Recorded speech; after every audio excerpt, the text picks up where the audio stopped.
Donc ce sont pareil des produits qui s'adaptent très bien en fait aux cheveux humains. Prendre soin de ses cheveux, ça commence par un bon brossage. Il est important de brosser doucement vos cheveux. Rien ne sert de brosser très fort. Au contraire, vous allez aggraver la perte de cheveux. L'astuce, c'est de commencer toujours par vos pointes, puis de remonter progressivement.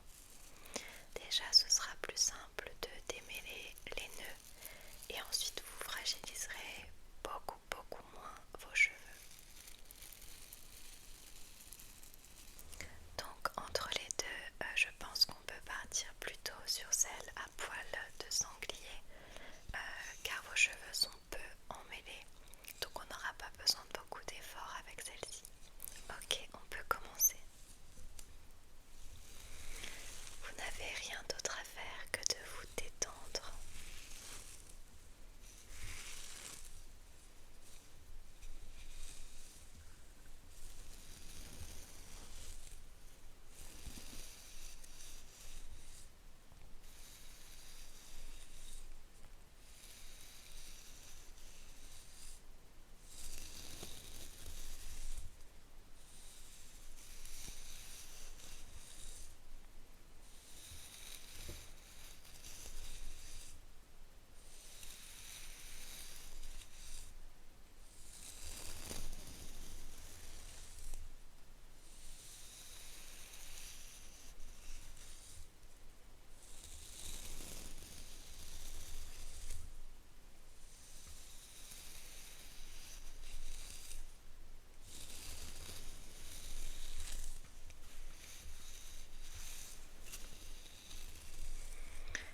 Voilà, ça me semble pas trop mal. Ils sont vraiment très doux, c'est très agréable à coiffer.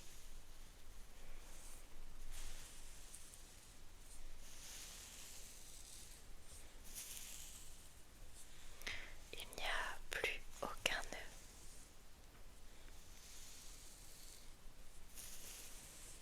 On va pouvoir passer aux soins avant lavage. Et là vous allez me dire mais c'est quoi?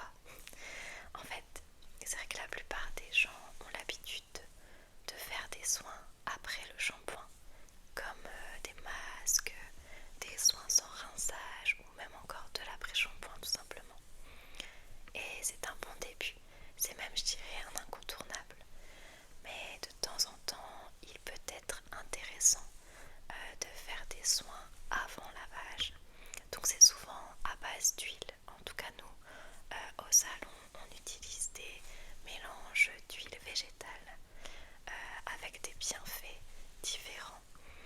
On fait des soins sur mesure adaptés à vos besoins. En fait, le soin avant lavage va être plus court et plus ciblé sur une problématique. Bien souvent, c'est sur la pousse et la stimulation du cuir chevelu, car le masque est la plupart du temps appliqué au niveau des pointes. C'est assez rare de mettre du masque sur le cuir chevelu, surtout pour les personnes qui ont tendance à avoir les cheveux gras. Moi, c'est quelque chose que je ne vous recommande pas. Ça peut asphyxier même le cuir chevelu. Donc, pour prendre soin de ce fameux cuir chevelu, il est important de faire des soins avant lavage. Moi, j'entends beaucoup de filles au salon me dire qu'elles dorment avec un bain d'huile toute la nuit, qu'elles ont laissé poser. Attention, je vous mets tout de suite en garde, ne faites jamais ça, car ça va créer l'effet inverse. C'est pas vraiment ce qu'on recherche en fait. Vous allez asphyxier encore une fois le cuir chevelu et il a besoin de respirer. Alors imaginez toute une nuit avec de l'huile, enfin c'est pas du tout comme ça qu'on utilise les huiles. Les huiles végétales peuvent être utilisées localement, donc au niveau des pointes ou comme je vous le disais au niveau du cuir chevelu quand on cible la pousse. Donc là c'est ce qu'on va faire tout de suite. Donc je vais vous montrer les différentes huiles que j'ai. Alors dans un premier temps je vais utiliser l'huile végétale de graines de moutarde. C'est assez surprenant, n'est-ce pas? En fait, cette huile va vraiment activer la circulation au niveau du cuir chevelu et donc favoriser une pousse plus rapide. Elle n'est pas très connue et pourtant elle a vraiment de grands effets au niveau de la pousse. Le seul petit problème, si je peux me permettre, c'est son odeur. C'est vrai qu'elle peut être un petit peu reboutante pour certaines personnes. C'est pourquoi on ajoute un tout petit peu d'huile essentielle au mélange afin que ça dégage une très bonne odeur. Vous verrez, lorsqu'on va l'appliquer sur votre cuir chevelu, vous allez ressentir une sorte de chaleur. Je dirais pas de picotement, mais presque pour certaines personnes. Et c'est signe tout simplement que vos petits vaisseaux sanguins sont en train de s'activer au niveau de votre cuir chevelu. C'est un vrai stimulateur pour la pousse. Avec ça, on va ajouter quelques gouttes d'huile de carapate. En fait, l'huile de carapate a les mêmes propriétés que l'huile de moutarde. Et c'est tout simplement l'huile de ricin pour ceux qui connaissent, mais version un peu plus costaud. Il me semble que c'est de l'huile de ricin noire. Faites bien attention à la provenance des huiles et essayez de faire en sorte que celle-ci soit pure à 100%. Au salon, nous utilisons uniquement des produits purs et 100% naturels, sans additifs. L'huile de carapate est très visqueuse et très épaisse, un peu comme l'huile de ricin. Donc il en faut très peu. Et pour finir, on va utiliser mon huile chouchou. C'est mon huile favorite que j'utilise au quotidien, autant dans les préparations capillaires que sur la peau. Il s'agit de l'huile d'avocat qui a des propriétés régénératrices pour le cou. Et c'est un beurre très riche, c'est très nourrissant en fait. Donc ça va apporter ce côté un peu gainant et nourrissant aux cheveux.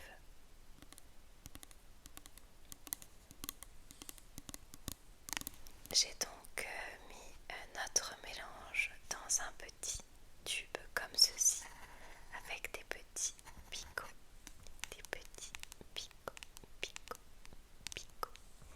qui vont permettre d'appliquer directement au niveau du cuir chevelu. Rappelez-vous, ça ne sert à rien de trop en mettre.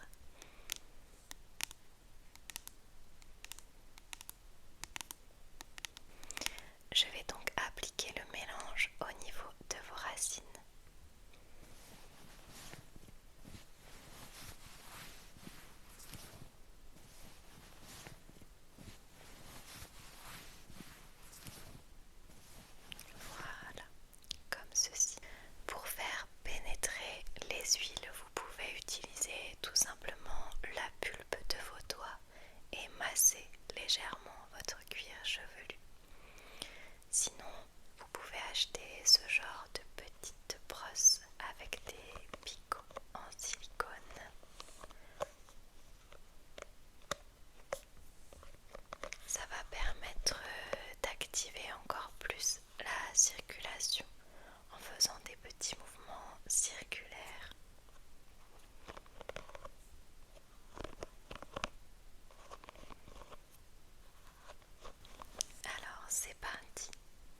ça sent très bon. Bon, je pense qu'on peut aller vous rincer tout ça. On va passer au bac. Suivez-moi. Je suis allée chercher un shampoing qui peut vous correspondre. Il s'agit de celui-ci.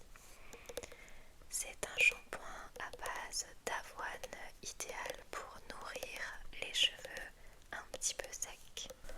Ok, c'est parti.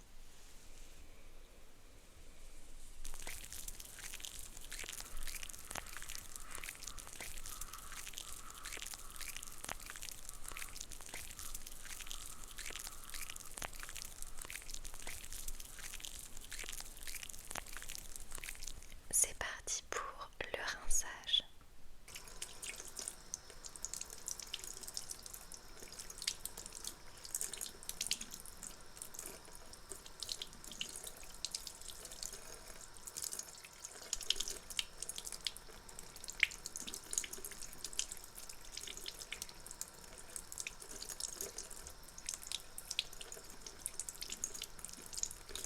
On va terminer avec ce petit masque capillaire à base d'huile de ricin, de jojoba et de beurre de karité.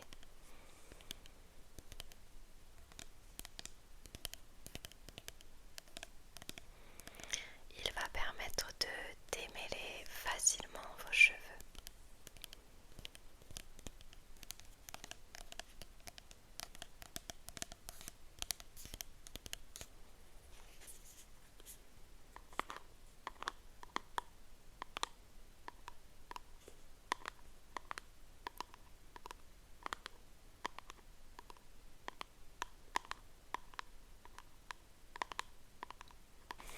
C'est parti.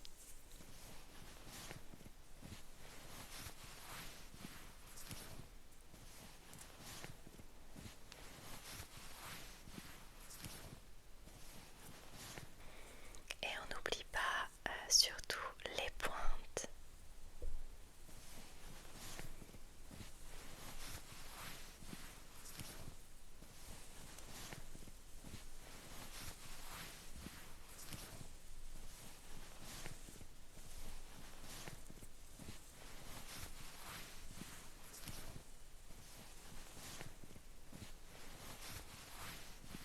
En attendant que le masque pose, je vais vous parler brièvement des colorations végétales que l'on propose au salon. Nous utilisons ce genre de poudres végétales qui sont en fait un mélange de différentes plantes tinctoriales et d'épices qui vont donner une coloration tout à fait naturelle. Souvent on utilise donc des plantes tinctoriales comme l'indigo ou bien l'hibiscus que l'on va réduire en poudre toute fine et que l'on va mélanger à de l'eau. On va ensuite appliquer ce mélange sur toute la chevelure et par contre la grosse différence avec une coloration classique, ça va être le temps de pose qui peut être très long avec ce genre de colo. On est sur une moyenne de 2 à 3 heures contre une vingtaine de minutes pour les colos classiques. Il faut donc être patient et pas trop exigeant car une autre particularité c'est que l'on ne sait jamais trop à l'avance quels vont être les résultats. En fait, tout dépend de votre nature et couleur de cheveux à la base. C'est un peu aléatoire, c'est-à-dire qu'on ne sait jamais vraiment la couleur exacte. On connaît les teintes qui vont forcément ressortir, mais on ne peut pas choisir une couleur comme sur un magazine chez des coiffeurs classiques. De même qu'on ne peut pas éclaircir, c'est-à-dire que si vous êtes brune, on ne pourra pas faire du blond. Les plantes tinctoriales vont en fait juste se poser au niveau de la fibre capillaire et donc vont faire une sorte de gaine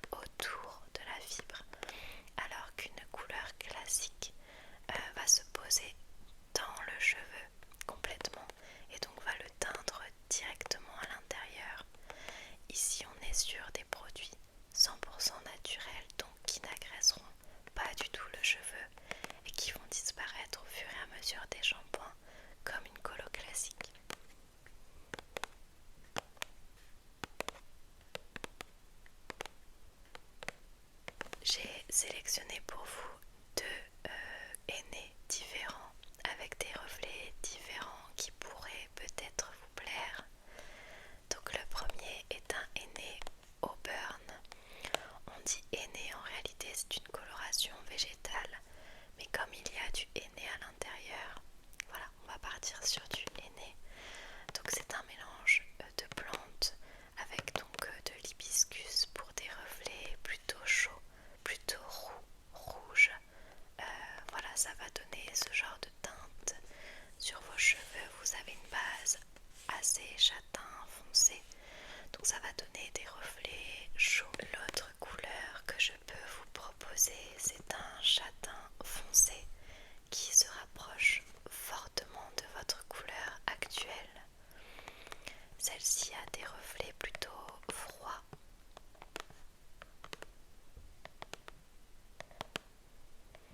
Il y a du brou de noix à l'intérieur et de l'indigo qui fait que c'est une couleur un peu plus soutenue et un peu plus sombre que la précédente. Encore une fois, les résultats ne seront pas ceux-là, ce sera différent et ça s'adaptera à vos cheveux.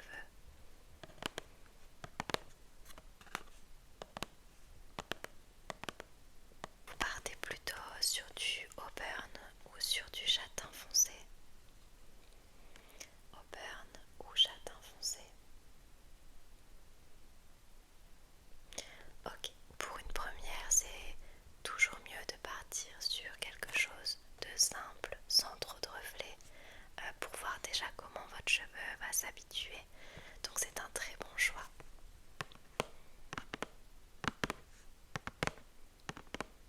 Allez, on va pouvoir rincer le masque et on va s'occuper de la colo juste après.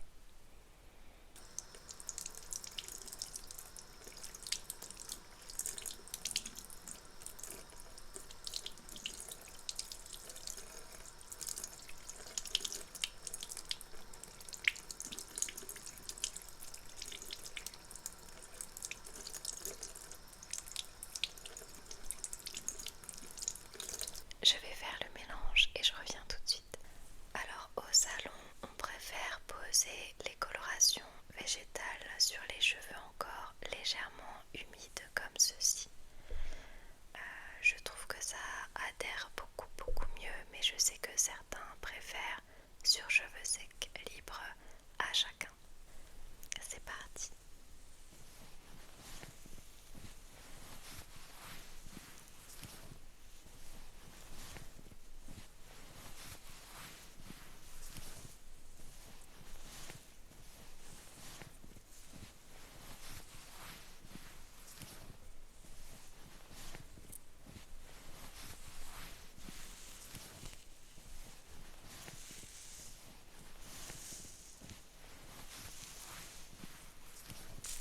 Voilà, on va laisser poser et il faut savoir que le henné doit être humide jusqu'à la fin.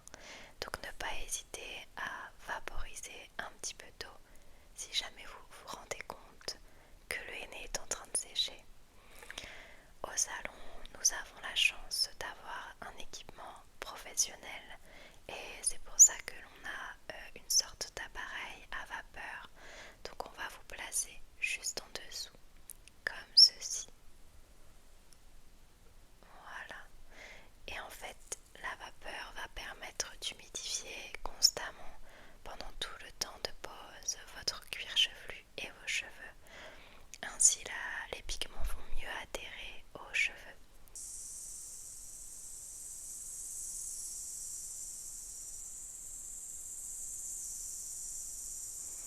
Cette technique va permettre également de réduire le temps de pose.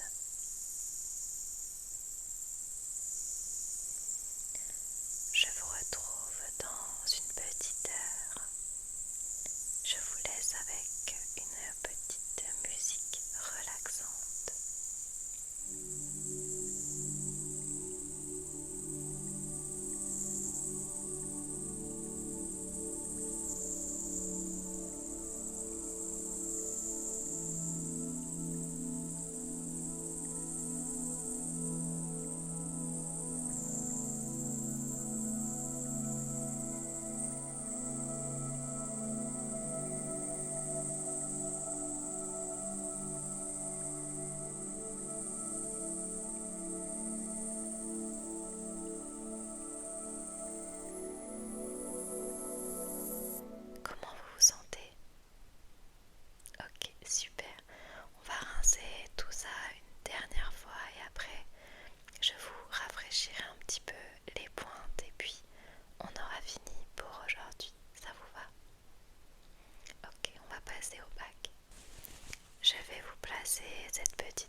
fermer les yeux et respirer tranquillement le temps que je m'occupe de vous. À tout à l'heure.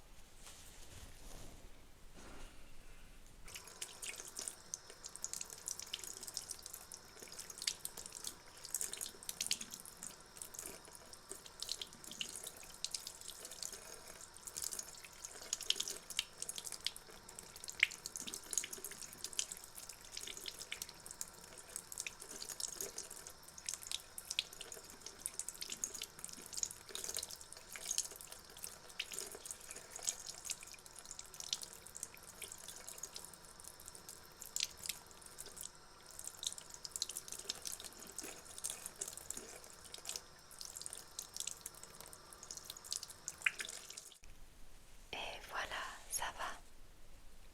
Ok, super. Je vais maintenant démêler un tout petit peu vos pointes avec ce petit peigne en bois. Et puis on va pouvoir couper légèrement ce qui est abîmé.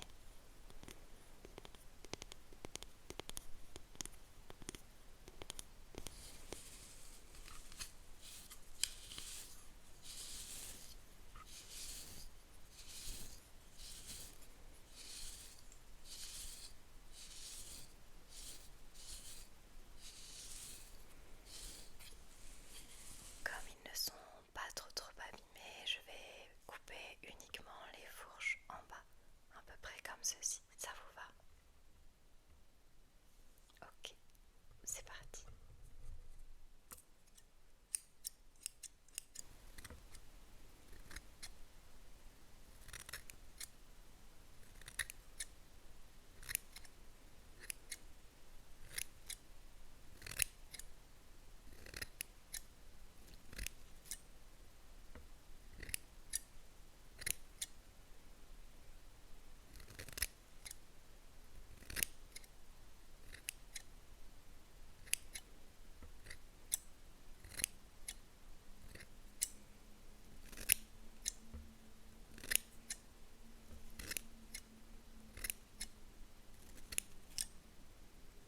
Voilà, c'est parfait. Des pointes toutes droites.